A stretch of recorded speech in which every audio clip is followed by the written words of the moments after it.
Hi, I'm Amanda Morrall, Personal Finance Editor with Interest.co.nz, and this is another one of our double shot interviews. I'm joined today by John Barry, who's the Director of Pathfinder Asset Management. Welcome, John. Thank you, Amanda. So John is here to talk to us today about exchange-traded funds, how they work, the benefits, some of the risks, sort of the misconceptions, and why they might be good to incorporate within your investment portfolio. So, John, I'd like to start from the very basics. What, in simple terms, is an exchange-traded fund? Okay, well, an exchange-traded fund or an ETF is essentially a combination of both a listed company and a normal unit trust fund that investors will be familiar with. And I say it's a combination because they're traded on the stock exchange, so you can buy and sell them on a daily basis. But they also have a feature where large investors, institutional investors and fund managers can go direct to the issuer of the ETF and ask for units to be issued or redeemed to them. So what that means is the price on the stock exchange should always equal the NAV or net asset value, the underlying value of each share. So in the same way with a normal fund, you get it redeemed at the underlying value of the fund. With an exchange-traded fund on the stock exchange, it should trade at the underlying value of the assets in the fund. Okay. Now, one of the benefits you often hear, the ETFs for their low-cost fees. In the U.S. today, or this week anyhow, Charles Schwab, one of the providers of ETFs, announced that they'd be lowering the fees down to 0.04%, which is super cheap. It's pretty good value. Yeah. And it's also led to a lot of investors rushing in. So what is the value of these exchange-traded funds in the U.S., for example? In terms of size, it's huge in a New Zealand context. So if you look at the New Zealand Stock Exchange, in US dollar terms, it's about 50 billion US dollars, the market capitalisation or the total value of all New Zealand stocks. Sounds like a lot of money. In a global context, it's very, very small. So we're 50 billion US dollars. ETFs listed in the US, $1.2 trillion. Wow. So the listed ETFs, 25 times the size of the New Zealand Stock Exchange. And in terms of number of securities, in New Zealand we have in the region of 160 listed companies. In the US, there's 1,250 listed ETFs. So it dwarfs the New Zealand Stock Exchange. So there's been an exponential increase in the number of investors buying into ETFs recently. Is that mainly owing to the fact that they are relatively cheap to buy into? Yeah, it's the cheapness, and we'll come into the benefits shortly, but it's also the diversification elements. It's the ability to build a portfolio, a very diverse portfolio, very simply. Okay. And it covers a range of asset classes. We'll probably focus on equities today, but if you look at where the money is invested in the US, 70% of the money is in equities and equity strategies. Another 20% is in bonds and fixed income, close to 10% in commodity ETFs, and the remainder, about 1% in currency and hedge fund ETFs. Right. So you're getting a nice, well-rounded exposure to the various asset classes. Now, Pathfinder actually uses ETFs in its own portfolio basket as well. So can you say how you've incorporated them into your funds? Do they play a big part? Yeah, sure. In our World Equity Fund strategy, we only invest in ETFs. And so we take a global view, and we like to, a macro, or what we call a top-down view, where we're looking at what are the trends in the market at the moment. Do we like Europe or not like Europe? Do we like North America? Are there industries we like? And we can use ETFs to target any specific theme or sector we want to invest in. Okay, I think there's a perception, certainly among the layfolk investor out there, that ETFs are a passively traded index fund, but that's not necessarily the case. So can you explain the different types of ETFs out there, if you don't mind? So there's a range of ETFs available to investors, and they started in the early 90s. State Street started with what is now the largest ETF, the S&P 500 SPDR ETF. So that just tracks a broad index. There's 500, the S&P 500 stocks. Over time, they became more specific. So they moved from very broad global or regional indices to more specific ones like country indices. Like a Pathfinder, we like Indonesia, we have an Indonesian ETF. In North America, we're quite granular, or we're quite detailed in the way we invest. We like defensive positions, we like consumer staples, utilities, healthcare, So we invest in all those in ETFs targeting those specific sectors. Okay, but you mentioned before we came on camera that some of them they invest in derivatives. Yeah.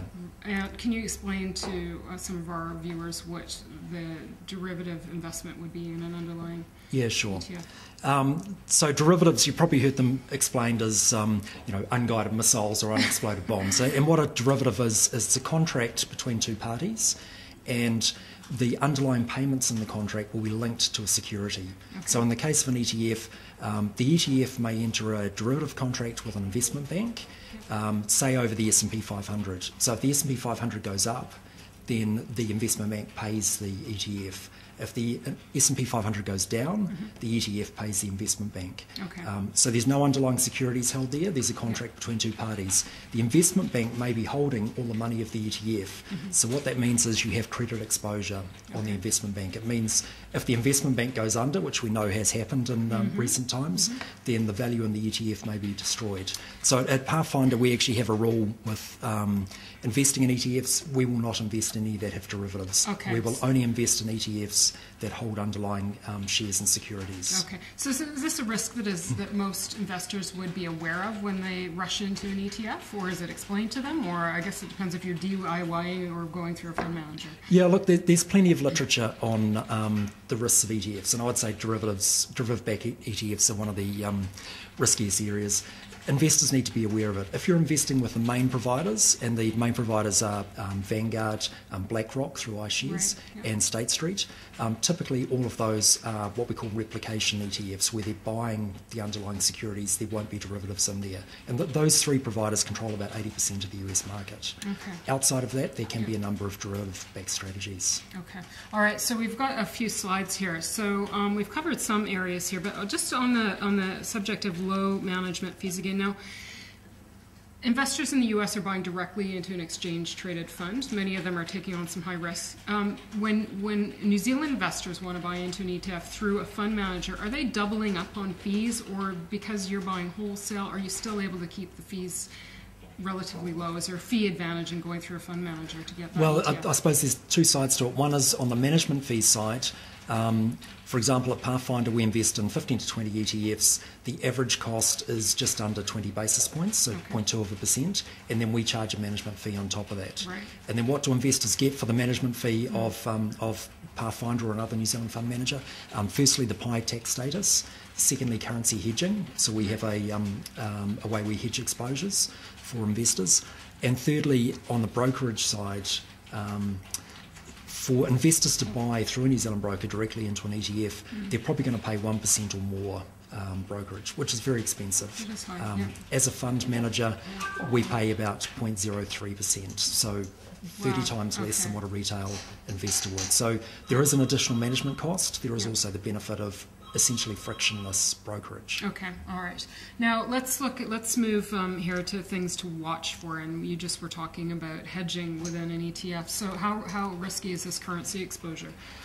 Well, you've got to remember when you're buying a US listed security, it won't have hedging to the New Zealand dollar. So the first thing is, the New Zealand dollar is very volatile. We've seen a 10% move in the last few months. Investors need to be aware of where is the New Zealand dollar going to head from here. They have to have a view on that or hedge that exposure, which can be difficult for retail investors. Secondly, if you're investing in an ETF that has global exposures, it's not just the US dollar you're worried about. If the ETF holds European shares or Japanese shares, then it's yen and euro you've got to be concerned about as well. So just be aware that there's underlying currency exposures there. So this is where the value of a good fund manager might come into play. Somebody hopefully understands what's going on in the currency world. We've discussed brokerage costs already. So how about liquidity? Is that you mentioned earlier that you won't invest in an ETF beyond a certain threshold? Under $1 billion US is where we draw the line. There are instances where we'll invest in smaller ETFs, less than $1 billion. And the reason I say that is they're traded on the stock exchange, and they have this mechanism of issue and redemption directly with the issuer, which should always ensure that the traded price equals the underlying value of the securities in the ETF. There are smaller ETFs, and you can find with those that they trade away from the net asset value, so they're what we call less liquid. And so I would be careful with smaller ETFs. If you go under $1 billion, or under $500 million, just be aware that sometimes they can trade away from the underlying value of the securities. Okay, that's good to be aware of. Now, should we, maybe we'll move on to the next slide. We've kind of gone into derivatives a little bit here. So let's talk about simple broad index exposure. Please explain. Okay. So with ETFs, you can buy very, very cheaply an ETF that covers global world markets, developed world, emerging world, or a combination of both of them. Very, very simple, broad exposures. You can then, if you like a particular part of the world or a particular country, you can overweight that by buying an ETF that covers North America or covers Europe, Germany. You know, we mentioned Indonesia before. If you're very brave, you could go buy a Spanish ETF. So you can. Brave. Is that brave or foolish? I don't know. But yeah, so that it's not just regional. With specialist ones, you can have themes. You can have water. You can have sustainable energy. Industry, so we talk about consumer staples and US utilities. So that really, particularly in the US, very, very cheap and very targeted exposures to different industries. Okay, and now let's look at some of these complex structures and strategies. This language might be a bit confusing to some new investors out there. Inverse, long, short, leverage. Okay, look, we'll just go through very quickly what some of those mean. Inverse means it moves in the opposite direction to the market. So if you had an inverse gold ETF, it means if the price of gold goes up 10%, the value of the ETF will go down 10%. Okay. So it moves in the opposite direction to the market. Take great care investing in those. Long short strategies means the ETF will buy one investment and sell or have a negative investment essentially in another. So it might be long US dollars, short euro, which means it's betting on the difference between the two currencies. Okay. And the third one that we've got mentioned is leverage. In the case of gold, if you bought a 2 times leveraged gold ETF, it means if the price of gold goes up by 10%, then the ETF will go up by 20%, which is great for wealth creation, but wealth destruction on the other side, if it's down 10%, if the gold's down 10%, then the ETF should be down by 20%. So again, great care needs to be taken with any of those. Are you avoiding these complex structures within the exchange-traded funds that you invest in? Yeah, look, we are. Because typically these complex structures can only be created through derivative exposures, right. and we avoid those. And then sort of moving on to the next level, we mentioned there smart index strategies. We like these. These are the next generation of indexes where they have some intelligent rules built in there to either improve returns or reduce volatility. And I'll give you a couple of examples. Right. One is dividend ETFs. So in the US, there's a number of dividend ETFs. They don't just focus on the highest dividend-paying stocks. Yep. They also have rules like the dividend has to have been increased every year for the last 10 years. Okay. So it's looking at the sustainability of the dividend stream as well. Another one recently launched by iShares is minimum volatility ETFs. So it might look at the S&P 500 and take out the most volatile stocks. And historically, that still gives the same return to investors, but a lot less volatile than what the index is. Yes, hopefully. You don't see as much damage on the downturn, right. but you still get the same pickup on the upturn. So it's helpful for investors. So have some of these, how have these exchange-traded funds? I mean, obviously there's heaps of them out there, but how have they fared through all the crises and what's going on in Europe right now? Some of them, through these smart strategies, been able to, weather the storm. Well, if you look at just broad-based market ones, they've done what the market's done. That's what they're there for. So they've behaved in the if the market's down 10%, they're down 10%, and vice versa. With the smart index strategies, we talked about dividend ones. Dividend stocks have actually done quite well because when risk is off, people head to more conservative or safer investments. Utilities and dividends, for example, are things people look for. So those have actually done quite well. And the minimum volatility ETF I mentioned, those have done well in the downturns recently because they don't have the most volatile stocks in them. Okay. Now, with respect to the New Zealand and Australia market, what's available in the form of ETFs? Okay, and ETFs in Australia and New Zealand, there are the Smart Shares listed in New Zealand, which is sponsored by the New Zealand Stock Exchange. And in Australia, there's 80-odd listed ETFs there as well, covering a range of different markets. Okay. Is the fee structure the same as what you get overseas? Not as cheap, it's got to be said. Certainly in New Zealand, not as cheap as the US. In the US, you can see them down to 5 basis points. they're more expensive than that in New Zealand. Is that because of the volume of the exchange? Yeah, unfortunately, it's a function of the US market just being that much bigger than New Zealand, and the larger the scale, the cheaper the fee. Okay. All right, John, any final thoughts on ETFs? Any words of caution or advice for people? Well, look, I'd say to people, ETFs are a great way of building an international exposure. I would encourage everyone to consult a financial advisor to determine, firstly, how much of your exposure should you have as an individual to shares, and then of that exposure, how much should be in New Zealand, how much should be international.